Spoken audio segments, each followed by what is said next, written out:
This is a test of the emergency broadcast system. This is only a test.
All stations, all call signs. This is Wrecker Actual, over. Stand by for transmission. Prepare to copy. This is American Vindictive.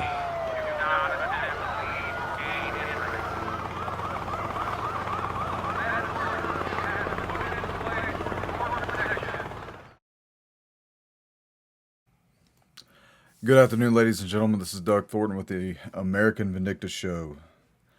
Today's date is May 26, 2022. This is episode 127. We're going to be talking about active shooters and Civil War. I don't want to be talking about active shooters and Civil War. I want to be talking about other things than that. I got some stuff that Ariel, who's our independent journalist from our Raven Corps section, who's wrote some fantastic articles, I'd like to be reading to you. But at the rate that the news is going, I'm going to make those into independent recordings, and they will be on the YouTube and Rumble channels. There's a lot of stuff that I'm trying to get involved in right now, trying to get out of the house and go on a little bit of adventures and, try and take you guys with me and have some fun and just try to interject positivity back into this grotesque nation that we live in now. And I say grotesque because I am growing further and increasingly intolerable with the rhetoric from the left. We have had two horrific active shooters within the past 2 weeks. And all I hear is one side saying that the other side is wrong, the other side is evil, the other side wants children to die, the other side wants to protect murderers by not getting rid of guns. While yet the left, and I'm looking at you, New York, while the left increases the amount of felons that are released from state prison and also from their jails, and these men and women are rapists, they're on terrorism watch lists, the FBI monitors them, they're known gang members, alleged killers, or some that actually did murder people and were still released, pedophiles, child rapists, human traffickers, Men and women who are putting drugs on the streets and into the hands of your children. There's some emotional response for you. That's what the left wants. They want a good emotional response. They want to distract you from what they're really doing, what they're really up to. And they use tragedies. They use the righteous blood of the innocent victims of these mass shootings to push forth agendas that they have been trying to push forth for at least a decade. Joe Biden was one of the biggest proponents of it. He's the one who got the assault weapons ban. You know, we have had so many active shooters and shootings in general in all the states, red and blue areas, and yet we continue to turn this into a political issue.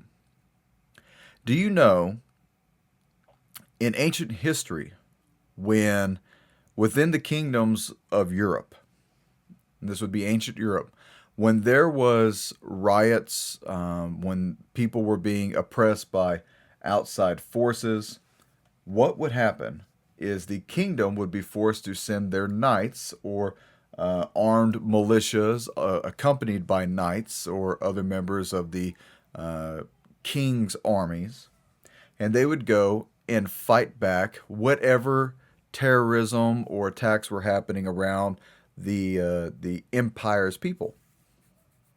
That was a common treatise, a common way to deal with any type of force. Any type of use of force back then was met by greater uses of force. And you did it to the point that you didn't want people to come back and try it again. So you sent an army out there.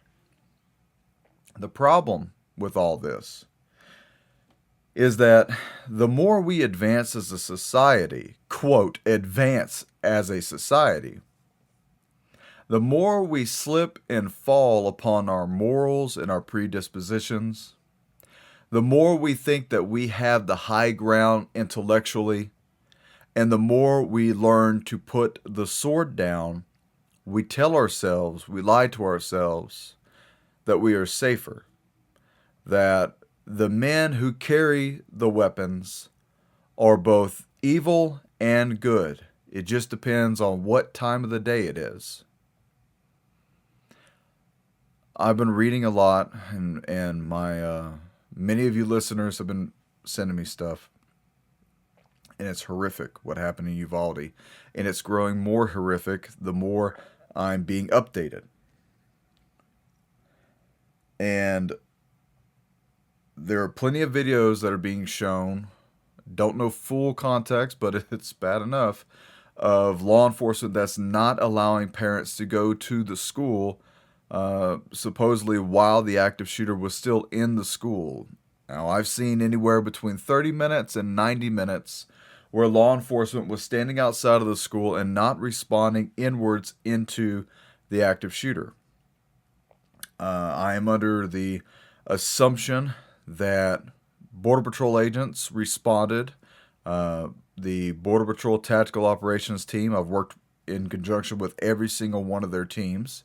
Good guys. Their team is called BORTAC, and then also another team called BORSTAR. That's their medics, and they specialize in search and rescue along the border. These two teams were coming. These two teams were the ones that engaged the shooter and put the shooter down, especially one of the members of BORTAC who even took a grazing wound to the top of the head that he had to have stitches in, and thank God he didn't die. Supposedly he was just millimeters from the gunman. And I can only expect that if it wasn't for the fact that this one officer from BORTAC, this border agent, he more than likely just ran in there to stop the threat. It's something that we get taught, and I teach back quite a bit. It was taught to me many years ago, and you may have heard me say this, but within the realms of law enforcement, the best medicine to stop an active shooter is to stop the shooter. Typically by means of greater to excessive force, meaning deadly force, right? So I have questions, and many of you do too. Why didn't the officers that were on the outside, the original officers that showed up, why didn't they respond in? Now, I don't want to jump all over this, and many people may hate on me for it. I just tell you that from my experience, I want the facts to come out. I'm not going to ignore the emotional outbursts from parents. I don't think anybody should. And I don't think the young lady that was arrested by the officers that were there while she was trying to get in the school, I don't think she should have been arrested. I'm not sure if she was. She may have just been detained. You would think that your humanity would kick in, and that if anything, they, detain the woman, trying to calm her down and console her. Of course, how can you if your child is in the middle of a shooting inside of a school with possibly still the shooter alive? So my question goes to, based off of this presumption now, that's spreading like wildfire. If the officers were there for 40 minutes and did not follow in and engage the shooter, and the shooter had 40 minutes to go from room to room and shooting the children, why didn't he shoot more? Because 40 minutes is a long time to pull a trigger. And two, who gave the order not to breach? There's things that you're taught, at least within the federal law enforcement standard that I was taught in over 10 years ago, was that let me back up. Pre-Columbine, law enforcement would arrive on the scene of a shooting or, a hostage or whatever. And we would form a cordon, a protective perimeter around wherever the suspect and the victims are. And then from there, depending on what it was, either a negotiations officer would come up or they would be sitting there waiting for the SWAT team. Well, after Columbine, those officers heard the gunfire and did nothing. And it made a national outcry, and it very much warranted it, and it should have. However, after Columbine, now we have a different posture within the realms of how law enforcement responds to an active shooter. Pre-Columbine, we show up, we set a cordon, we wait for SWAT. SWAT teams are not always on the same shift. Some are on vacation, some work days, some work nights, some are on sick leave. So there are gaps of communication trying to get a hold of the team. And then from there, depending on where the team is at, typically they have to be in their ensemble and then pre-briefed before they go on mission in about 4 hours. And I got buddies of mine that are in my local SWAT team here, and it's pretty much the same thing. You got about 4 hours, depending on what it is. But you should always have your phone or your pager on you, back in the day with the pager. So, 4 hours for a response. You might as well not even have victims after that. 4 hours is enough time for me to kill hundreds of people, depending on how many bullets I have, okay? So after that, after the horror of Columbine, law enforcement supervisors and members of the government and federal agencies got together and they created a new policy for how law enforcement would be trained on how to respond to an active shooter. And I thought this went nationwide. I know it's trained at the federal standard for special agents and for uniformed police. I know that at the state police level, at least here in Texas, is trained the same way because I have friends that are state troopers, and we've all trained together. We understand. We have very similar training. So with the local law enforcement, I would think that it would still be the same thing. And what I'm getting at is the new policy that was created after Columbine was called the IARD, So that's immediate action, rapid deployment. When law enforcement arrives on the scene of a shooting, law enforcement immediately lets whoever is in command know that they're on the scene, and that first person then becomes the incident commander. They will gather whatever resources that they can and breach the building and not wait for specialized units. So that's like, I was on a specialized unit. If something happened and me and the guys are, having to get all of our gear together, we are going to be showing up and then linking up with the first officer, who's now the incident commander, who is only replaced in that level of command by someone of rank. So let's say a sergeant or a lieutenant or a captain shows up on scene. The highest ranking person then becomes the incident commander. But if it's just one person, you still breach and you still go into the school. We're all trained to a standard when it comes to room clearing, shooting, talking on the radio. That's why we use plain English. We don't use 10 codes. There are still some agencies and places that use 10 codes, but for the most part, we just use plain English. We don't say, hey, I'm 10-4 over here, and then I'm 10 this and I'm 10 that, because not everybody has the same 10 code. So we just say, hey, you, this is me. I'm at this door, ready to breach. Come link up with me. I'm walking through the main hallway of the school. You'll see me. I'm in a black uniform. I have a rifle. Whatever. You're giving your description to whatever available units are coming. And, here's another thing. If it's multiple agencies coming, we're probably not all on the same radio frequency either. And you may or may not have the time to hit the scan mode to pick up other frequencies. So you're using voice or cell phones. And that can be complicated too.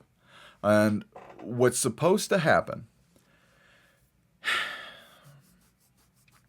the way we're trained is we go straight to the threat.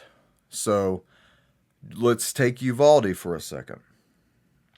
If it was me and my team, or it was myself responding and I just had a conglomerate of other guys and gals that joined in with me from other different agencies, we move through the hallway, we glaze through the rooms, even if there are victims in the rooms, and we go straight to the threat, wherever the screaming, the shouting, and the shooting is happening. There's no point in us treating victims when more victims are being made on another side of the location that we're at. So, if the shooter is on another side of a building, a store, a school, hospital, whatever you want to call it, we go straight to the shooter. Problem with this is that within the realms of law enforcement, we also don't know how many shooters there may be. Like, for instance, with Columbine, there were 2 shooters. If the shooters had decided to split up and go from one side of the school to the other, and all we hear is one shooter, and then we run past rooms, barely even clearing them with our eyes, as we would say, and we go and put down another shooter, well, then we think that we've, taken down the threat, and we notify everybody, and then as other units are coming in, they get ambushed by a secondary or a tertiary shooter, or even they come across improvised explosive devices, like also in Columbine, where they were using pipe bombs. So there is a whole realm of problems that you have to solve as an officer when you respond on scene. I said all that to say this. If it comes out that it's true, that while this shooter was active in his killing, and officers were staged outside holding a cordon to hold the parents back, I want to know who gave that order, and which one of you is the most senior man that was here and decided to follow that order. Because you know damn well, at least within my policy, when I worked for Homeland Security,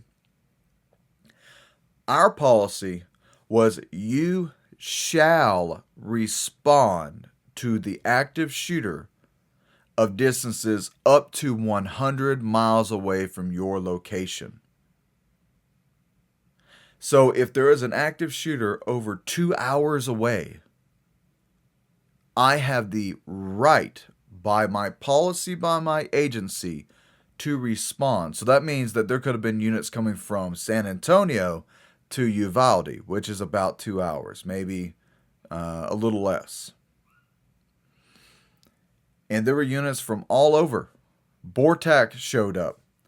BORTAC is, right there within Uvalde, is only about 30 minutes to maybe an hour to the border, depending on which direction you're heading. So Border Patrol is all over that area. And you got, game wardens that are all over that area, DPS that did show up, Sheriff's Department, local departments. So it can be this huge mashup of different units. Somebody should have taken charge, gathered a group of people and said, you, and you with me. Who's got a shield? I don't care if you got a shield or not. I don't care if you had to wait for the shield. I was a shield guy. But I'll tell you this much. If it took me a couple seconds to pick up my shield and people are sprinting in front of me, well, I just fell behind because I had to grab the shield. I'm not going to be able to run as fast as everybody either because my shield was about 20 pounds. But, if I'm not one man by the time I get to the stack, I get it because people were supposed to be sprinting to get through that door. They should have been fighting to get through that door first. Look, all I can say is I've watched the videos. I've read the reports so far that's on New York Post. Here we go, New York Post. Police waited to enter Texas school as shooter went on killing spree, says witnesses. And there are a lot of witnesses. Now look, this is what it says. So the New York Post article says that the teenage madman who slaughtered 19 kids and 2 teachers in a Texas school spent more than 40 minutes inside as a witness desperately urged police to charge into the building. It was revealed Wednesday. The shooter, Salvador Ramos, barricaded himself inside the classroom before opening fire on students and teachers inside. Border Patrol agents finally breached the door about 40 minutes to an hour later when a staff member gave them a key. Now, the father of one of the dead children is blaming officers at the scene for not acting sooner to stop the gunman. So, right off the bat, it seems to me that we had a barricaded subject.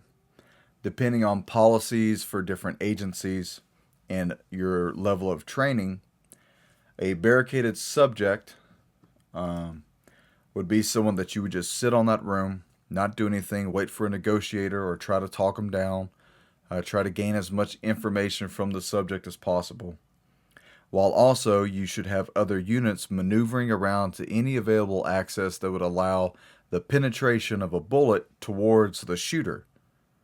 Now, anything that you do could disturb the shooter and then hence have the shooter act upon with killing. So you don't want to sit there and threaten and malice and all this stuff. But, once again, I wasn't there. You weren't there.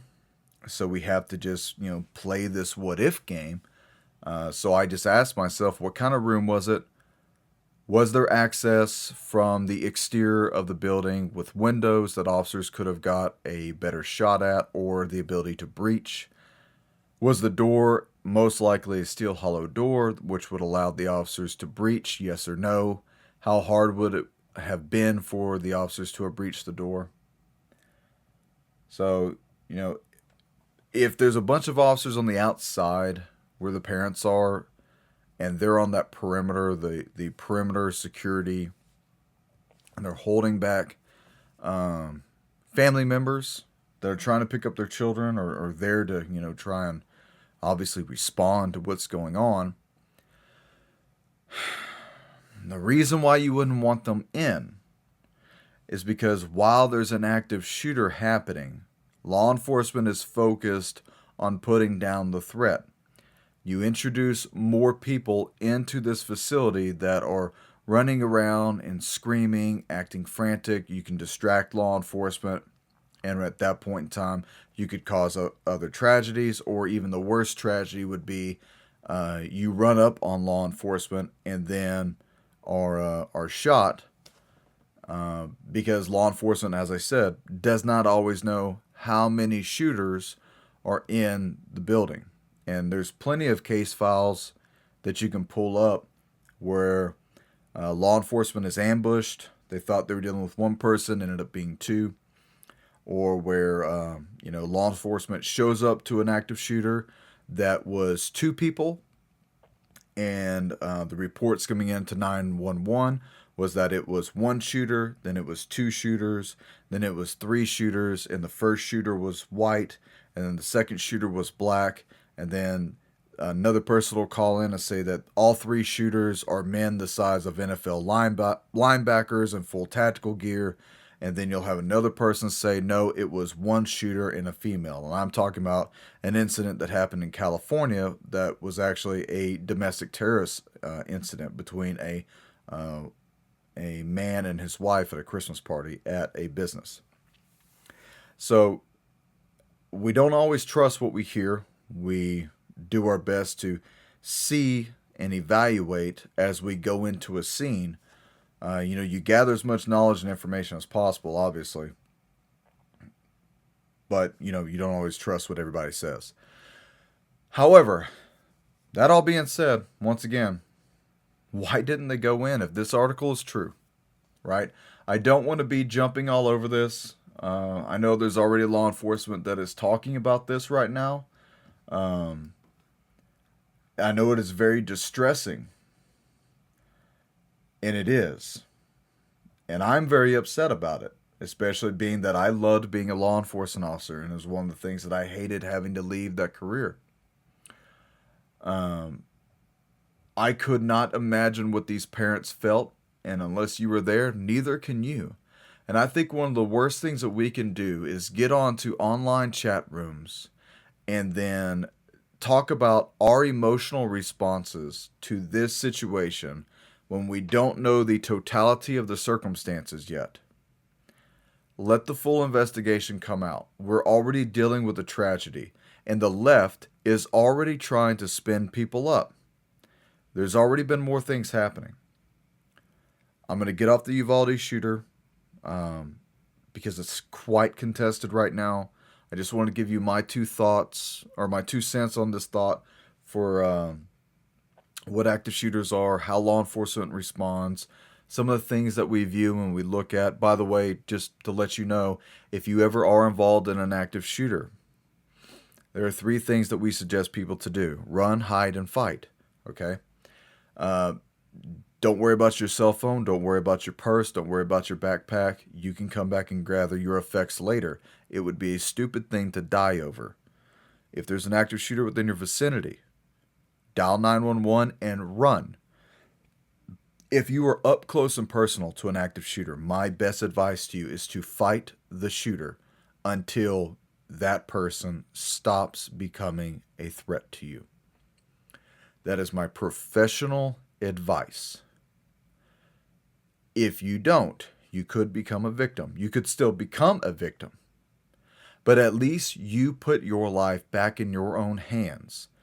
A lot of times these shooters are not prepared mentally nor physically to be dealing with a combative person. They're expecting everyone to run, and then they shoot them like they're in a video game.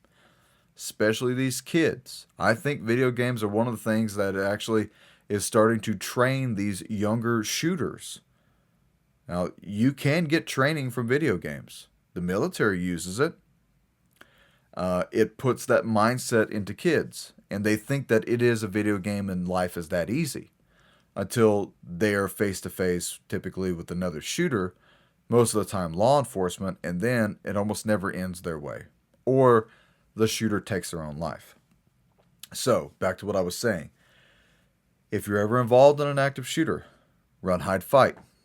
If you are running and you're in any type of vicinity of law enforcement, let's just say you're in a building, you're running down the main hallway, law enforcement has we have a team of guys, we're approaching, we have our guns out, obviously, fingers on the trigger. So what does that mean? That means don't jump out at us, don't grab us, keep running. Law enforcement will instruct you, run that way. We'll say, police, police, police. Show me your hands, show me your hands, show me your hands. I want to see your palms. I want your fingers spread. I want you to be telling me there's an active shooter. He's that direction. He's about this old, this tall, this color hair, these color clothes, and a long rifle, a pistol, a shotgun. Right? We want you to give me the most accurate description as possible, and then get the hell away from us because we're going towards them. What law enforcement does not need, and what upsets the communities when I even give these type of presentations, is that if you are injured and law enforcement is coming, we've breached, we're in your vicinity, the active shooter is still actively killing. If you are a walking wounded, or if you have been hurt to the point that you're laying down on the ground and you're begging and pleading for help, we're probably going to walk right over you and continue to head towards the shooter. The best medicine to stop the mass murderer is to stop the mass murderer, not to stop and help you. That is realistic. No emotional response needed. We have to stop the killer first. So,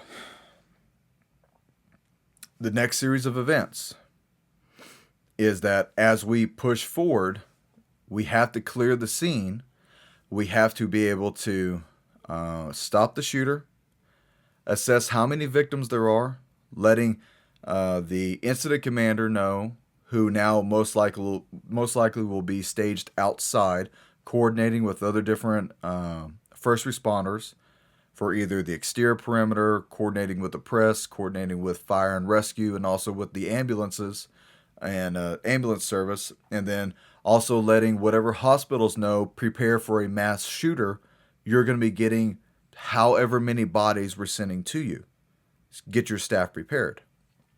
So while all these things are happening, law enforcement inside the responding unit is running to the shooter, and then whatever happens, either the firefight happens or the shooter takes his own life, we then had to backtrace and then go through every single nook and cranny in that building to the point that we consider it to be safe.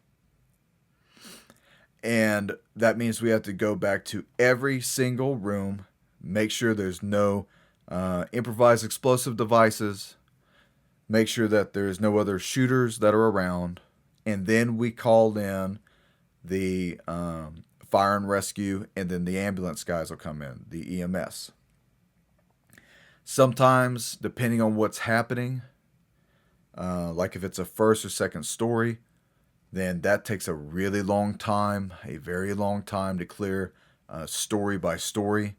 And typically story by story as they're cleared, then the EMS will come in and start treating casualties and extracting people. There's a lot of coordination here. It takes a long time to do this, and every second matters while that finger is pulling the trigger at an innocent person. Law enforcement gets the bad rap no matter what. We're never there on time. We never do exactly as people want. We're not perfect. We're a good guy today and a bad guy tomorrow. So, all I ask is that let's let the investigation come out. Let's let the totality of the circumstances come out. We'll learn more about the shooter. We'll learn more about why these officers were outside. We'll learn more about why this young lady, who was one of the parents apparently, was detained or arrested by the officers on the outside for whatever actions that she was doing. And I would hope that she was only detained just to console her and calm her down so that she wouldn't hurt herself or anybody else. There's no right answer. There's no easy answer. It's a tragedy. The other part of this tragedy is what's happening now with the politicians. The other part of this tragedy is what happens when politicians like Beto O'Rourke will try, who's running for governor of Texas, who will try and use this type of a massacre with children for his own political clout. The other tragedy is when people will get on social media and they will damn everyone and everything about a subject that they typically only know from the news, just to get their opinions out there, just to get the thumbs up, just to get the retweets, just to get the reposts. It's sickening to watch it. I told you guys that whenever this happened, I didn't feel right about talking about it, because we should be talking about the incident, it's not about me and my opinions. I only give you this because as a former law enforcement officer, a veteran cop of 10 years, not many guys like me are telling you what you should be looking at or what's going on and explaining things to you from the inside. I hate what I see happening right now within this country. People have become so divided that already the lives of these children that have been lost has been politicized, and it's turned to guns now. And it's turned to, well, the left says that you're this, and well, the right says that you're that. But yet we have forgot that we are all children of God, and that we are all Americans. I think America is ripe for a civil war based off of responses to incidents like this. Do you remember what happened in 9/11? How we all came together for a couple of years, and then it all just kind of went away. We're quickly onto that now, because if a meteor was going to glance by the world tomorrow, the news would talk about it for the next 72 hours, and you won't hear anything except for a 2-minute blurb on the news about Uvalde. They've already forgotten Buffalo. They've already forgotten the mass shooting that happened in Brooklyn at the subway. This is the divisiveness of the media. This is, I believe, part of the psychological warfare apparatus, and it's working for what they want. They want us to hate each other. They want us to have a we versus them mentality. And it's worked. It's not working. It's worked. It's happened. And I don't think there's any going back to it. I want to play an audio from Chuck Schumer today, and then I'll talk about it. And then the next audio is going to be from the Morning Club. And that's, what is this? MSNBC, Morning Joe. Stand by. Try not to punch whatever it is that you're listening to. Let's hear what Chuck Schumer has to say.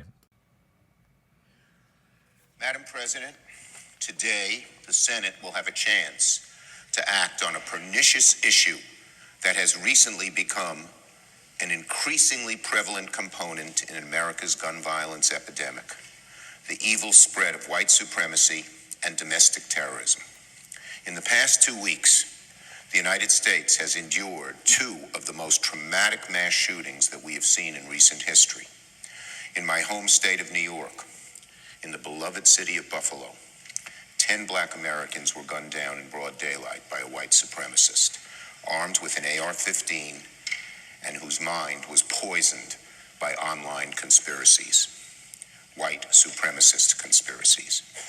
And 2 days ago, 19 children, 8-year-olds, 9-year-olds, 10-year-olds, kids on the verge of beginning summer, kids with their entire lives ahead of them. We saw them holding up their trophies and proudly in their t-shirts. And a few hours later, they were gone, slaughtered in the predominantly Latino town of Uvalde, Texas. 2 teachers, including a mother of 4, were killed alongside them. Many more were injured and remain in critical conditions. It was the worst school shooting in America since Sandy Hook. Last night, I looked at the pictures of each of those kids online, and I wept. Taken from us, taken from their families, through senseless gun violence.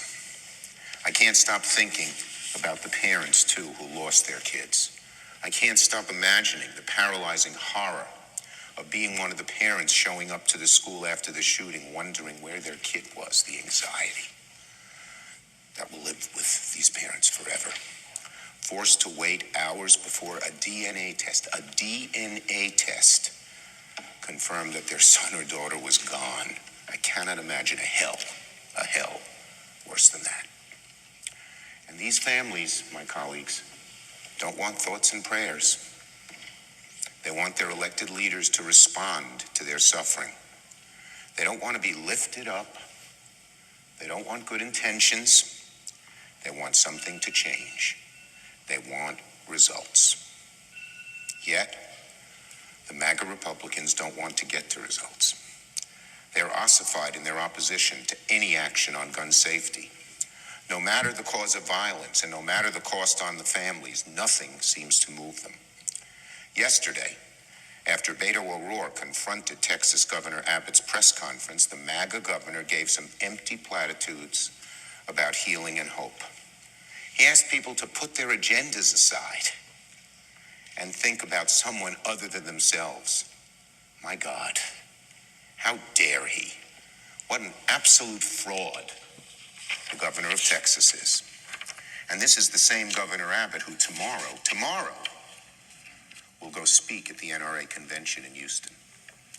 Governor Abbott, will you ask your MAGA buddies and your NRA pals to put aside their agendas and think of someone other than themselves, like you asked the families to do?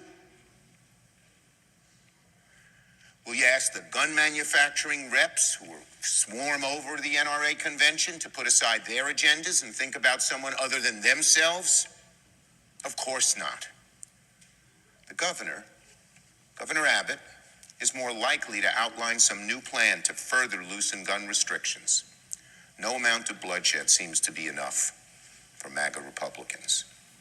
This nation is enraged as well as being exhausted.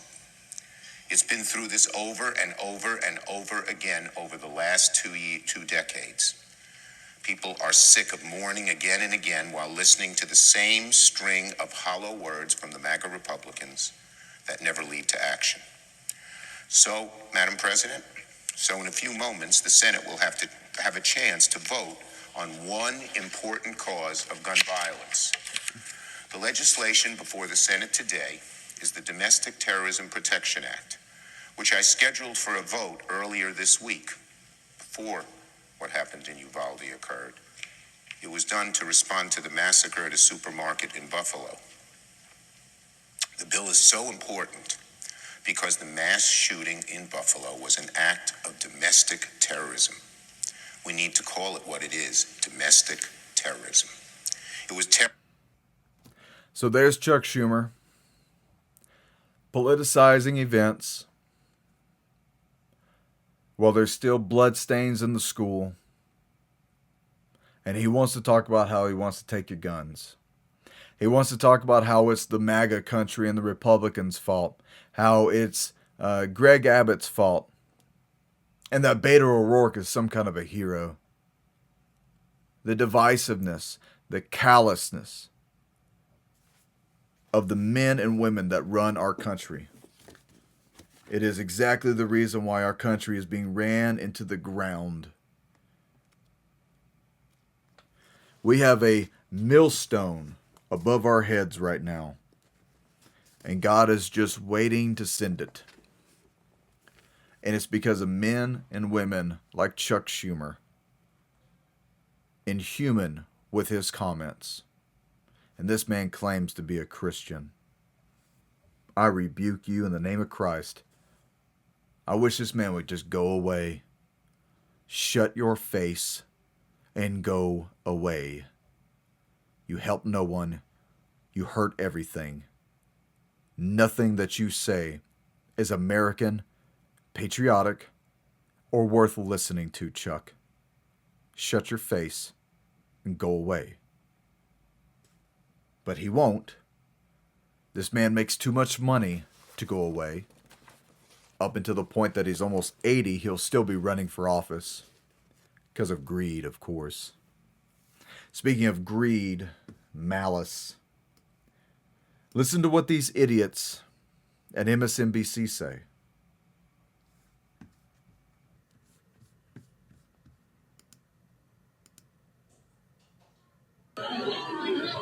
It's a constant scam. They're constantly whipping people into a frenzy. They're coming for your guns.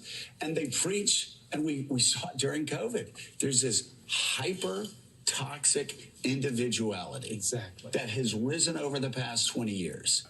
You don't have to wear a mask if 1 million people are dead. You don't have to say no to anything. You do whatever you want to do. This is what Kevin Williamson talked about, how the right is having their hippie moment now. It's like, hey, man, don't tell me what to do. No responsibility to your family, no responsibility to your neighbors, no responsibility to children who go to schools, no responsibility to fellow church members, no responsibility to anybody. It's all about you. You do whatever the hell you want to do. You buy whatever weapon of war you want to buy. And if anybody tries to make you pull back a little bit from pursuing exactly what you want to do with guns, with masks, with anything. Oh my God, they're communists. They're communists. Yeah. Oh my God. And that attitude, Joe, is framed as patriotism because you're standing up to tyranny, because the government wants you to wear a mask and protect your neighbor. The government wants you to be more responsible about guns, to protect 8-year-old kids inside elementary schools. That is patriotism, or at least that's the way it's pitched. But you know what else they're doing right now? They're telling 13-year-old girls in a lot of states, if you get raped by your uncle, we're taking that choice from you. You don't have that choice. Now, I have the choice. Make you a baby killer. I have the choice not to wear a piece of paper over my face or to go into Target and knock over displays of masks. But you don't have a choice if you're a 13-year-old girl who got raped by your uncle to decide what you and your parents want to do with your life. And baby killers? Seriously? We know what party is filled with baby killers. We do. If you don't, yesterday in Texas. If you don't, then just look at that press conference and look at the people up on the stage who had babies killed in their classrooms and still wouldn't talk about it. This is really grotesque. Really grotesque. You're not going to get away with it. For Joe Scarborough to sit there smirking like the commentary comic that I guess he thinks he is, or celebrity, and to say that we know what party are baby killers. Speaking about the Republican Party, the conservatives. To say that and then have over 70 million children annihilated on the altars of science. There's a special place in hell for you, Joe Scarborough. I pray you get saved and you correct your ways. And for this man, once again, to play Christian. See, you need to consider this, folks. Civil war will happen in this country. Some of us right now may actually live to see the pages of Revelation come to fruition. And you are going to witness, as many have witnessed throughout history, those who pretend to be Christians coming after other Christians because of beliefs. So look at the Inquisition from the Catholics. Don't say the Spanish, say the Catholics. You know, nothing, I don't want to offend my Catholic listeners, but the king of your religion, the Pope, those popes have killed millions in the name of the way that they view Christianity should be worshipped. And for this guy to sit here, Joe Scarborough, and to say guns are the problem and Republicans are the real reason why children are dying. Is that true, Joe? Well, then why is it that the shooter for Uvalde was a leftist, was a confused kid from a protected community? He came from a broken home, obviously was under much mental distress. You know, where was the man in his life to set him straight? His grandfather didn't. No offense to his grandfather. You know, not everybody is going to be saved. Not everybody is going to be a rescue story. Some people just want to watch the world burn. Some people will kill other people no matter what is exposed to them as the truth and as true, passions of love about them. You can love some of these people all you want, but something is turned off in their head that won't allow them to compute that. Never forget that the CIA and the Department of Defense both vigorously, probably continuously, worked on mind-altering states that would turn people into whatever they needed them to be. MKUltra, Project Monarch, the Mind Wars, it's all there.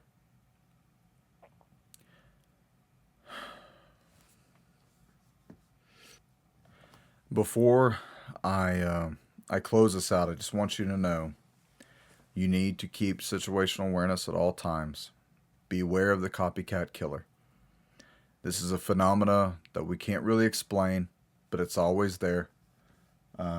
Just as today, we already have 2 accounts for it. This is from breaking911.com. Dallas area student arrested after being seen walking toward high school with AK-47 style pistol, Orbeez rifle. This is in Richardson, Texas. Richardson is just north of Dallas. That's a very rich area. The student was arrested, seen walking near the school with a gun. On May 25, 2022 at 10:55 a.m., Richardson Police Department received a phone call from a business in the 1500 block of East Spring Valley Road reporting a male holding what appeared to be a rifle. Within minutes of the call being dispatched, numerous police officers from various units within the Richardson Police Department responded to Berkner High School and initiated a search and investigation into this incident. Let me see. Nearby schools were notified of the police activity based on the information provided in collaboration with Richardson ISD. Officers were able to identify the male suspect as a juvenile student of Berkner High School. The suspect was located inside Berkner High School, but no weapons were found. Further investigation led to the discovery of a vehicle used by the suspect in the parking lot of 1551 East Spring Valley Road. Inside the vehicle, officers observed what appeared to be an AK-47 style pistol and a replica AR-15 styles Orbeez rifle. The juvenile suspect was arrested and charged with unlawful carrying weapons in a weapon-free school zone and a state jail felony. No further information is being released on the suspect due to his age. So we have that, and then we also have this. Monitor reporting that the Donna School District there is shutting down its campuses today and tomorrow after police foiled a mass shooting credible plot at their campuses. Apparently, there were 2 to 3 people plotting to shoot up a school down there, with the local media there, the Monitor, reporting that they found a AK-47 and a list of students to target in one of the homes of one of the suspects. So schools down there in the RGV, Donna ISD, closed today after a mass shooting threat was foiled. So RGV is Rio Grande Valley, and that's coming from Fox News. That was at 8:05 this morning. The world is crazy. It's filled full of dangerous people. I implore you to arm yourselves legally, get the training, get the license to carry legally concealed. Pull your kids out of public schools. I want to end today with the devotional that is from God is Faithful from David Wilkerson. Maybe we can land on a light heart. I haven't got to read it yet. So for May 26th, having a perfect heart. Do you know it is possible to walk before the Lord with a perfect heart? If you are hungering for Jesus, you may already be desiring earnestly to obey this command of the Lord. Having a perfect heart has been part of the life of faith from the time God first spoke to Abraham. I am Almighty God. Walk before me and be blameless, perfect. That's Genesis 17:1. I want to encourage you. Having a perfect heart is possible. Otherwise, God would not have given us such a call. In the Old Testament, we see that some succeeded. David, for instance, determined to obey God's command to be perfect. He said, I will behave wisely in a perfect way. I will walk within my house with a perfect heart. Psalm 101, verse 2. To come to grips with the idea of perfection, we first must understand that perfection does not mean a sinless, flawless existence.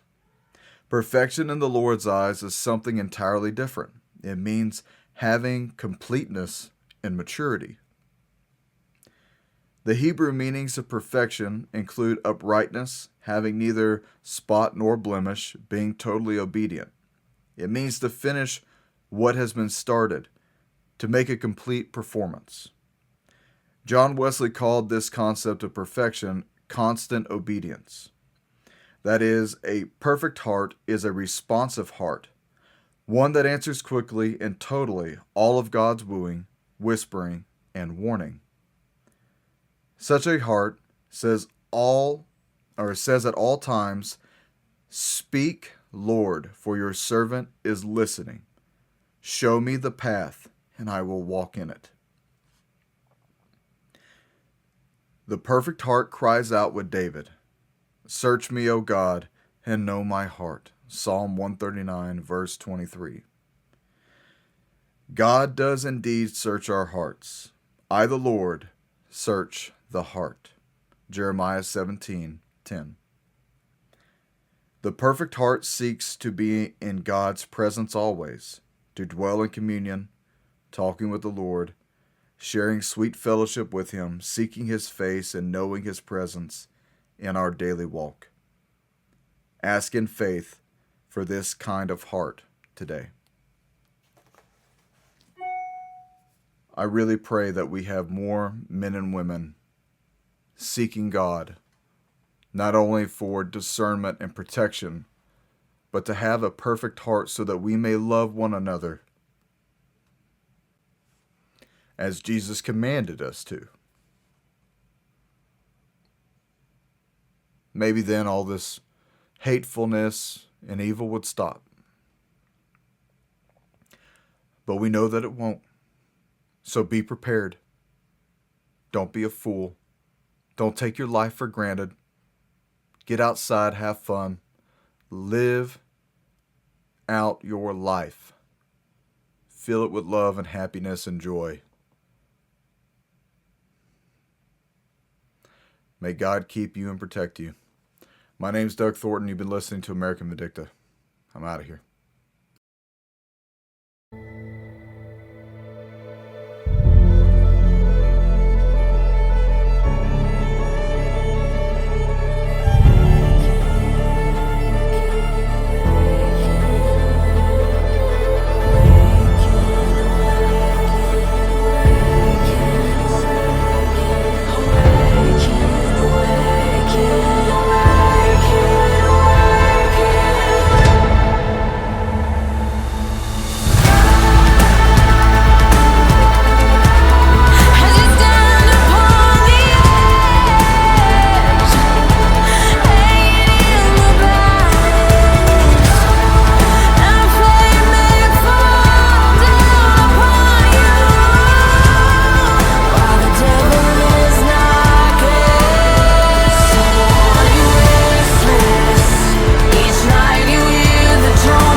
All stations, all call signs. Prepare for transmission. This is Wrecker Actual. Dearly beloved, avenge not yourselves, but rather give place unto wrath. For it is written, vengeance is mine, I will repay, saith the Lord. End of transmission.